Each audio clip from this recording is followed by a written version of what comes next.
train through autumn countryside. This is a long journey. We'll spend some time on a peaceful train ride through beautiful autumn landscapes. There's no destination we need to reach, no schedule to keep. Just the gentle rhythm of the train, the changing views outside the window, and all the time in the world to simply be. Get comfortable, very comfortable. You won't need to move for a while. Close your eyes if you'd like.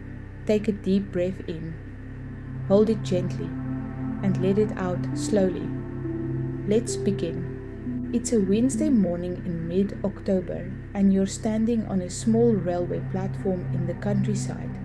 The platform is simple, just a strip of weathered concrete with a wooden shelter at one end and a bench that's seen many years of travelers waiting, just as you're waiting now. The morning is cool and clear. The air has that particular quality of autumn mornings, crisp without being cold, fresh without being harsh. You can see your breath just barely when you exhale, but it's not uncomfortable. You're wearing layers, a soft sweater under a jacket, and you feel perfectly warm. The platform is quiet. There are only two other people waiting, an elderly man reading a newspaper at the far end, and a middle-aged woman with a worn leather bag sitting on the bench. No one is talking. There's no need for conversation. Everyone here understands that this early morning hour is for quiet. You can hear birds in the trees beyond the platform, the liquid song of a robin, the chattering of sparrows, the distant caw of a crow. You can hear the rustle of leaves in the slight breeze, autumn leaves, mostly fallen now, skittering across the platform with a papery whisper. The trees surrounding the platform are in full autumn color. There are oaks with leaves gone bronze and rust. There are maples in shades of orange and red and yellow, some so bright they almost seem to glow in the morning sun. There are birches with leaves like scattered gold coins trembling in the breeze. You've been looking forward to this for weeks. A day-long train journey through the countryside, taking the old scenic route that the fast trains don't use anymore. The slow train, the local train, the train that stops at every small station, that winds through valleys and along rivers, that takes its time, because time is all it has. You have no particular destination. You bought a day pass that allows you to ride as long as you want, get off where you like, get back on the next train. But you think you'll probably stay on for the whole route. 8 hours of gentle travel through autumn landscapes, 8 hours of watching the world go by, 8 hours of peaceful, meditative movement. In your bag you have a book, though you suspect you won't read much. You have a bottle of water and some simple food, a sandwich, an apple, some nuts. You have a notebook, though you don't know what you might write. Mostly you have time, unscheduled, unstructured, open time. You hear the train before you see it, a distant rumble, the faint clank of wheels on rails. Then it comes into view around the bend, moving slowly, unhurried. It's an older train, not sleek or modern, but solid and reliable, and somehow comforting in its old-fashioned design. The train pulls into the station with a gentle squeal of brakes and comes to a stop with a sigh, as if settling in after a long journey. The doors open with a hydraulic hiss. You board, climbing the few steps into the carriage. Inside it's warm and smells faintly of old upholstery and metal and something like lemon cleaning solution. The carriage is about half full, a dozen people scattered among the rows of seats, most of them sitting alone, looking out windows or reading or simply staring into space. You choose a window seat about halfway down the carriage on the right side. You stow your bag on the overhead rack and settle into your seat. The seat is comfortable, worn but well padded, upholstered in a faded blue fabric. The window is large and clean, offering a perfect view of the world outside. The doors close, there's a gentle lurch, and the train begins to move. At first, you're still among buildings. The small station, a few houses, a road running parallel to the tracks. But within minutes, the buildings fall away and you're in open countryside. The train moves slowly, much slower than a car would move on a highway, slow enough that you can see everything, every tree, every fence post, every bird in the fields, slow enough that the movement feels gentle, rocking, almost soothing. The rhythm of the train is hypnotic. The steady clack, clack, clack, clack of wheels on rails, the occasional sway and rock as the train rounds a curve, the vibration that you can feel through your seat, through your whole body, not unpleasant, just present, a reminder that you're moving, traveling, going somewhere, even though the destination doesn't matter. The landscape outside your window is beautiful in that particular way of autumn countryside. Everything is touched with gold. The fields are golden with harvested grain stubble. The trees are golden with turning leaves. Even the grass seems to have a golden cast to it in the morning sunlight. You pass a field of cows, brown and white dairy, cows grazing peacefully. A few of them look up as the train passes, mild curiosity in their large dark eyes, but most ignore the train entirely. They've seen trains before. Trains are just part of the landscape, just another element of their world. Beyond the cows, you see a farmhouse, an old stone building with a slate roof and smoke rising from its chimney. There's a garden beside it, mostly done for the season now, but you can see the neat rows where vegetables grew and the tall brown stalks of what were probably sunflowers. There's washing hanging on a line, white sheets and towels moving gently in the breeze. You wonder about the people who live there. What are they doing this Wednesday morning? Making breakfast perhaps? Or sitting at a kitchen table with tea? Or out doing chores in the barn? You'll never know. You're just passing through, a temporary observer of their landscape. The train follows a river now. You can see it through the trees to your left, a broad, shallow river moving slowly over stones. The water catches the sunlight and throws it back in flashes of brightness. The river banks are lined with willows, their long trailing branches yellow gold and swaying. You see a heron standing in the shallows, a grey heron perfectly still, waiting for fish. The train pauses and the heron doesn't move. It's a statue, a piece of the landscape, patient and eternal. The carriage is warm and quiet. You can hear the train sounds. The wheels, the occasional creak of the carriage, the low hum of the heating system. You can hear a few quiet conversations from other passengers, but the voices are low and don't intrude. Mostly there's just the train, the movement, the pausing view. You settle deeper into your seat, feeling your body relax completely.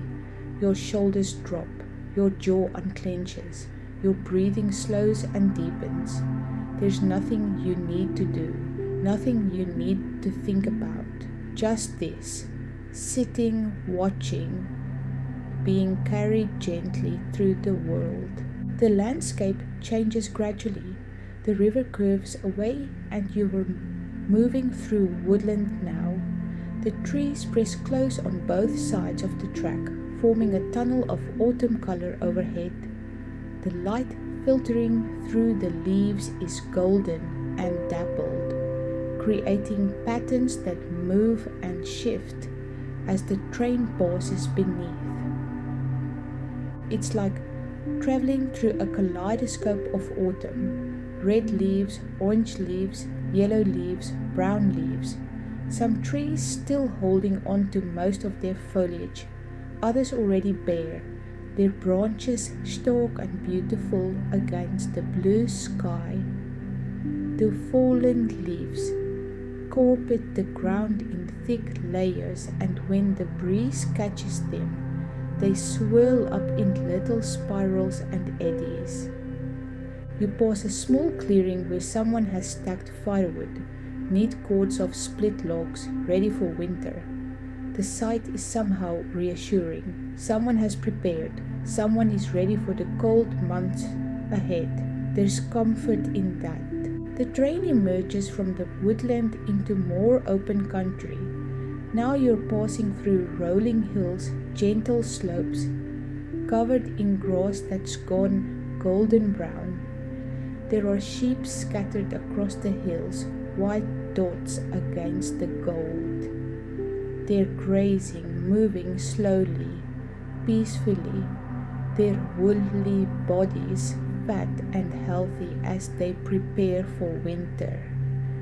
A stone wall runs along one hillside, an ancient wall built stone by hand, probably centuries ago. It follows the contours of the land, rising and falling, dividing one field from another. Moss grows on the stones. Small plants have taken root in the crevices between them. The wall is falling down in places, but mostly it still stands, still doing its job after all these years. The train comes to a station, a small country station even quieter than the one where you boarded. The platform is empty except for a single bench and a hanging basket of late-season flowers. Petunias, you think, still blooming purple and pink despite the autumn chill. The train stops, the doors open, no one gets on, no one gets off. After a minute the doors close again and the train moves on. It seems almost comical. This stop at an empty station, but it's also somehow perfect. The train stops because it's supposed to stop. The schedule says to stop here, so it stops. Whether anyone is waiting or not is beside the point. You're climbing now. The train is working harder, the sound of the engine more pronounced. You're heading into hills, real hills, the landscape becoming more dramatic. The trees here are different, more coniferous mixed with the deciduous trees. Dark green pines and firs standing among the gold and red of maples and oaks. Through gaps in the trees, you catch glimpses of views, valleys stretching out below, other hills in the distance, a patchwork of fields and woodland, and the silver thread of a river winding through it all. The train rounds a long curve and suddenly there's a view that makes you catch your breath.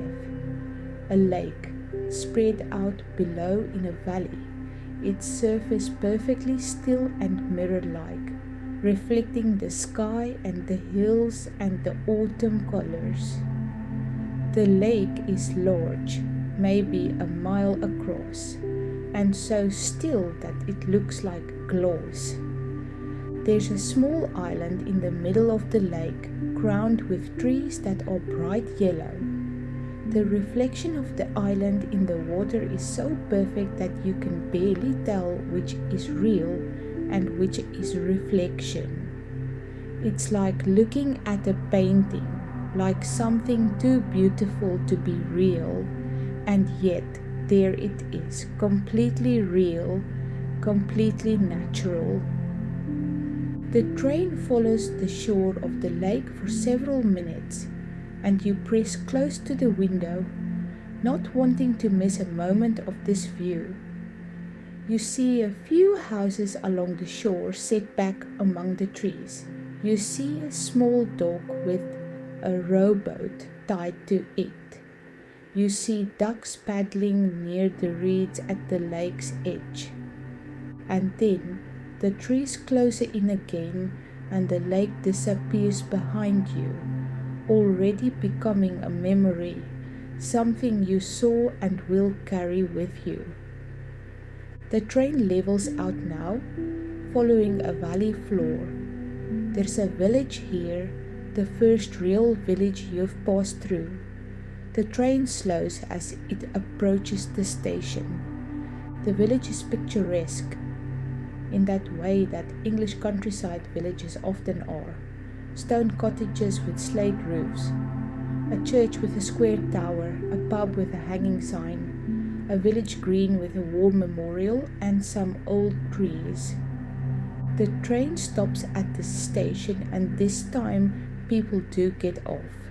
3 or 4 passengers gather their things and descend to the platform. You watch them go, wondering what brings them to this particular village on this particular Wednesday morning. A couple of new passengers get on. An elderly couple, moving slowly, helping each other up the steps. They settle into seats across the aisle from you. The man takes the window seat and the woman sits beside him. They don't speak, but the man reaches over and takes the woman's hand, and they sit like that, hands clasped, looking out the window together.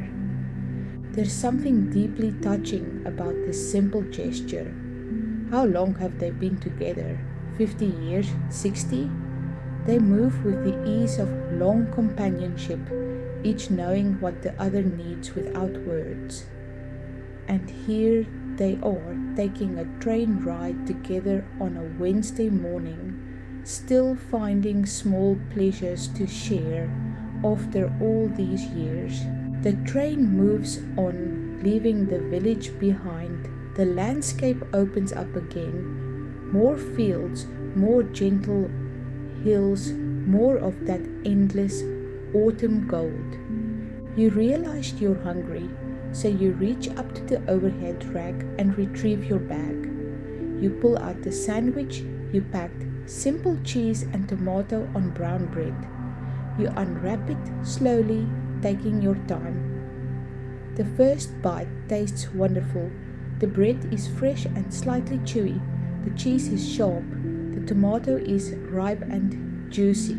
You eat slowly, savoring each bite, washing it down with sips of water from your bottle. Eating on a train has its own particular pleasure. The gentle movement somehow makes everything taste better. Or perhaps it's just the lack of rush. The fact that you can take as long as you want, that there's nowhere you need to be, and nothing you need to do except sit here and eat and watch the world go by. When you finish your sandwich, you eat the apple you packed. It's a good apple, crisp and sweet and tart all at once. The sound of biting into it is loud in the quiet carriage, but no one seems to mind. You eat it down to the core, then wrap the core in your sandwich wrapper to dispose of later. You feel satisfied, content, fed and warm, and comfortable, with hours of journey still ahead of you. The train is following another river now, a different river, smaller and faster than the first one. This river tumbles over rocks, creating white water in places, rushing and energetic. The banks are steep and lined with trees that lean out over the water, their branches nearly touching the surface. You see a fisherman standing in the river, wearing waders that come up to his chest, a fishing rod in his hands, perfectly still as he watches his line. He doesn't look up as the train passes. He's absorbed in his own quiet activity, in his own relationship with the water and the fish and the autumn morning. The train climbs again, switchbacking up the side of a valley, the river falling away below. The track here clings to the hillside, with the slope rising steeply on one side and dropping away on the other. The views are spectacular. You can see for miles, layer after layer of hills fading into blue distance. At the top of the climb, the train passes through a short tunnel, 30 seconds of darkness broken only by the lights inside the carriage, and then you emerge into sunlight again, the brightness momentarily dazzling. You're on a high plateau now, the landscape different here, more exposed, more windswept. The trees are smaller, bent by prevailing winds. The grass is shorter, tougher. There are stone walls everywhere, dividing the plateau into a complex pattern of fields. You pass a flock of sheep being moved by a farmer and his dog. The dog, a border collie, black and white and low to the ground, works with intense concentration, running back and forth, keeping the sheep bunched together, responding to whistles from the farmer that you can't hear over the sound of the train. The sheep flow like water, moving as one organism, the dog guiding them with some invisible force. It's beautiful to watch this ancient partnership between human and dog and sheep, this scene that has probably played out on this plateau for hundreds of years. Another station, this one is slightly larger with a small building, a waiting room perhaps, or what used to be a ticket office. The platform has planters with late season flowers still blooming, marigolds and asters in orange and purple. Several passengers get off here, more get on, including a young woman with a baby in a carrier on her chest. The baby is sleeping, its small head nestled against its mother's chest, tiny fists curled. The young woman sits down carefully, trying not to wake the baby, and settles in by a window, one hand resting protectively on the baby's back. The train moves on. You are descending now, dropping down off the plateau into another valley. The track winds back and forth, following the contours of the land, taking it slow and easy. Through the window, you catch glimpses of where you've been, the high plateau behind you, the track you traveled visible as a thin line cutting across the hillside. The valley you're entering is broader than the others, more settled. There are more farms here, more houses, more signs of human activity, but it's still rural, still peaceful, still beautiful in its autumn colors. You pass orchards, apple orchards mostly, the trees still bearing fruit. Some of the apples have already been harvested, but many still hang on the branches, red and green and yellow. There are wooden boxes stacked beside the trees, ready to be filled. In one orchard you can see people working, tiny figures among the trees picking apples on this perfect autumn day. The train follows a canal for a while, a narrow canal with a towpath beside it. The water is green and still, reflecting the sky. There's a narrow boat moored along the bank, a traditional boat painted in bright colors with flowers in pots on its roof. Smoke rises from its chimney. Someone lives there, you realize. Someone has made that boat their home, and they wake up each morning to this view of the canal and the trees and the autumn countryside. You're feeling drowsy now, the warmth of the carriage, the gentle rocking of the train, the hypnotic rhythm of the wheels, the full belly from your sandwich and apple. It all combines to make your eyelids heavy. You don't fight it. You let your eyes close, let your head rest against the window, let yourself drift. You're not quite asleep, but not quite awake either. You're in that peaceful in-between state where the world becomes soft and dreamlike. You can still hear the train, still feel its movement, but it's distant, gentle, like a lullaby. Time passes. You're not sure how much. 10 minutes, 20? When you open your eyes again, the landscape has changed.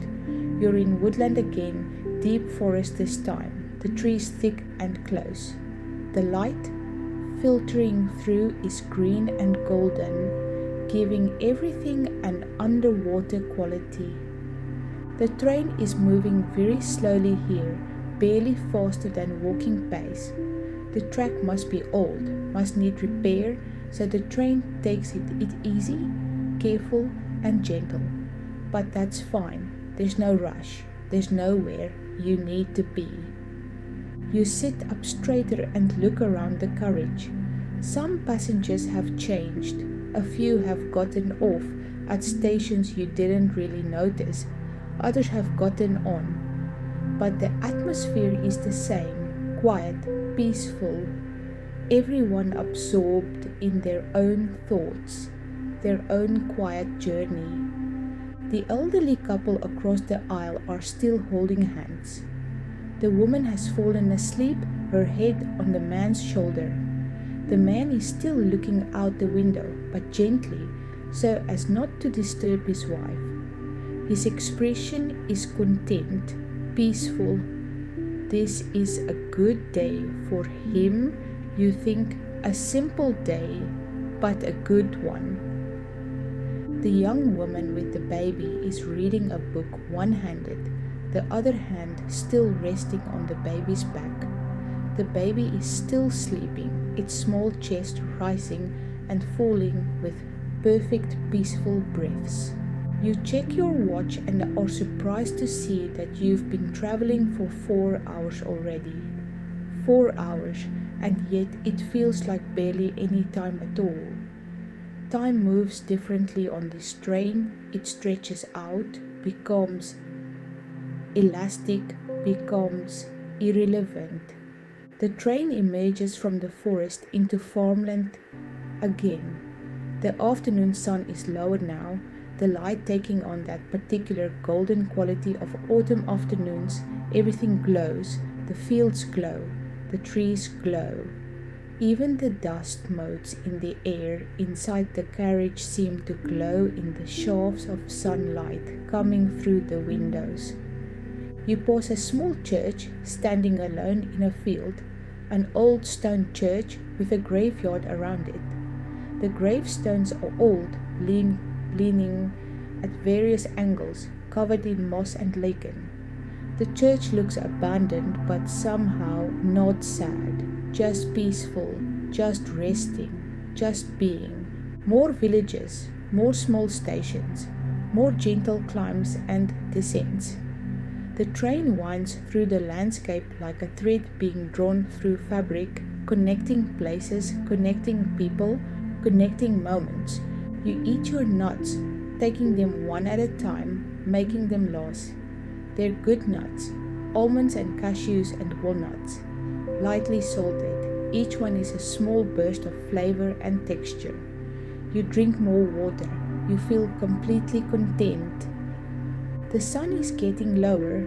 It must be late afternoon now, maybe 4 or 5 o'clock.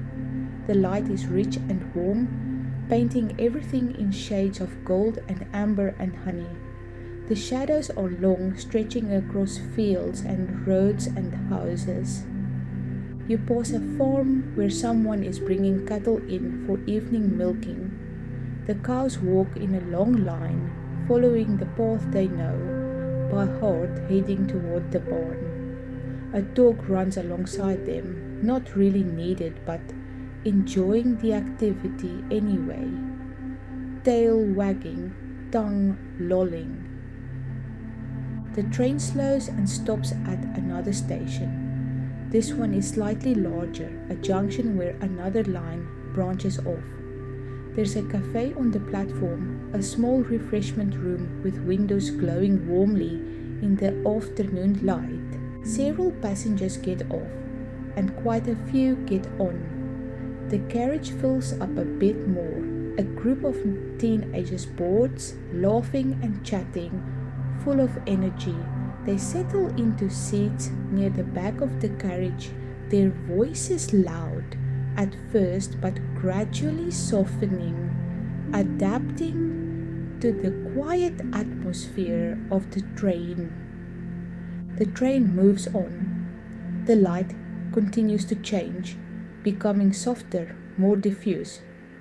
You're aware that the journey will end eventually, that you'll have to get off at some point, return to your regular life, but not yet, not for a while yet. The landscape is hillier again, the train working harder to climb. You're heading into what must be the final stretch of the route, the last range of hills before the destination town. Through the window, you can see spectacular views now. The sun low on the horizon, the sky beginning to show colors of sunset. Pink and orange and purple are starting to bleed into the blue. The clouds catch the light and glow like embers. The train crests a hill and suddenly you can see the destination town in the distance. A spread of buildings in a valley, lights beginning to come on as evening approaches. You'll be there in maybe 20 minutes. You feel a small pang of regret. You don't want this journey to end. You want to stay on this train forever, moving gently through the world, watching and observing and being at peace. But all journeys end. That's the nature of journeys. The train begins its descent toward the town. The landscape becomes more populated, more houses, more roads, more signs of civilization. The wild autumn countryside gradually gives way to suburbs, to gardens, to streets. The light is fading now, evening settling in. The sky is a deep blue in the east, still showing color in the west where the sun has just set. Street lights are coming on. House windows glow yellow and warm. The train slows as it enters the town proper. You pass through residential areas, industrial areas, past parks and schools and shops. And then you're pulling into the station.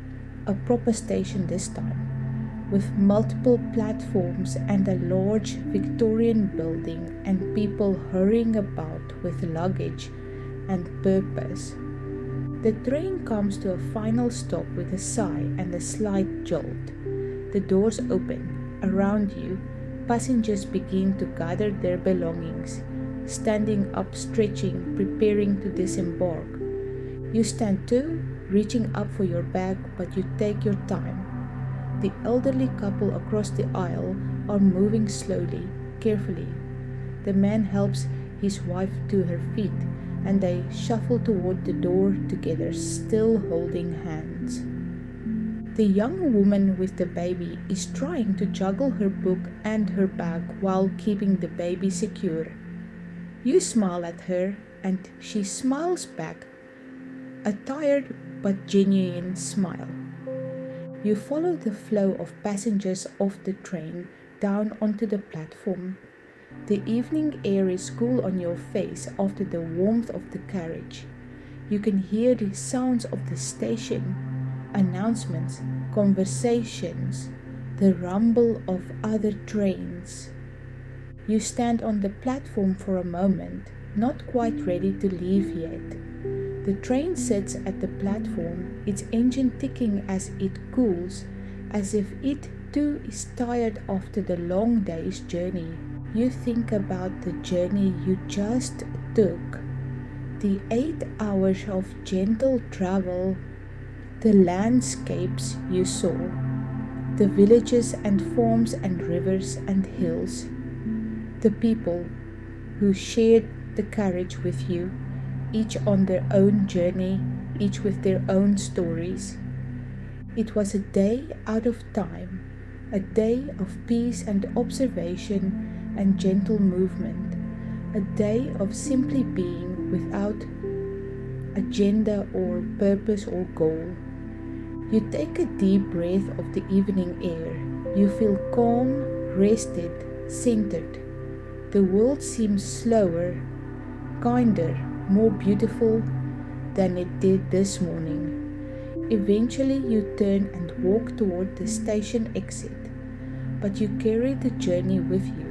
You carry the peace of it, the quiet of it, the gentle rhythm of wheels on rails and changing views and autumn light. And you know that whenever life gets too fast, too loud, too demanding, you can come back to this memory.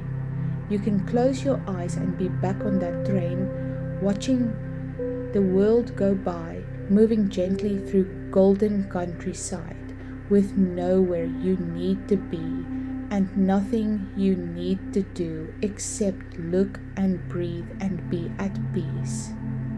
The journey may have ended, but the peace remains. Thank you for taking this long, slow journey through the autumn countryside with me. I hope you carry some of that peaceful movement with you into your sleep. The train has reached its destination, and so have you.